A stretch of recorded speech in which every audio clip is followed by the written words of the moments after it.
はい、動画をご覧いただきありがとうございます。秋郡府中町柳ヶ丘にありますフェリーチェ府中のご紹介です。では早速中入ってみましょう。お邪魔します。はい、フランスはこんな感じ。そして下駄箱はこうですね。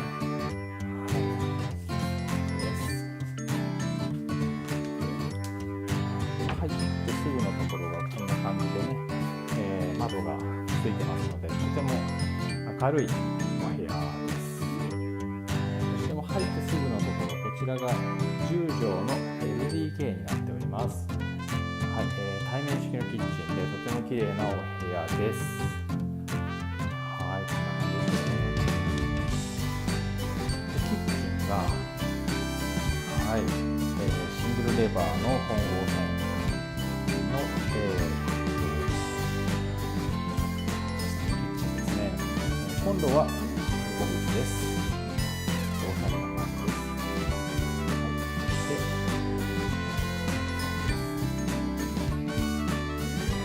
このお部屋にはこのように屋根がついています。はい。で、左に行きますと、まず、こちらにですね、ちょっとした収納がございます。そして反対側のドアを開けますと、お手洗いです。自動で開きました。びっくり。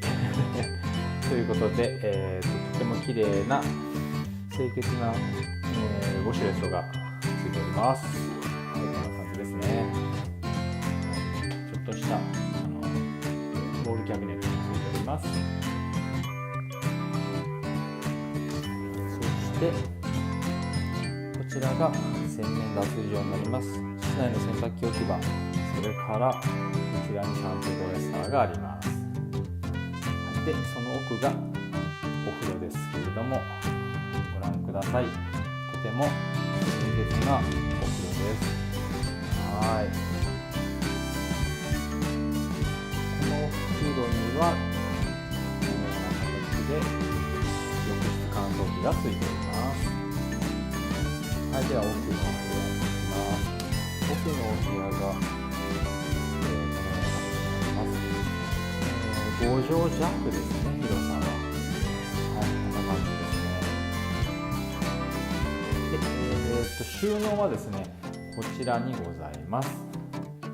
ちょっと扉はないんですけれども、こちらに収納がある形になっております。ということで、フェリーチェ府中のご紹介でした。動画をご覧いただきありがとうございました。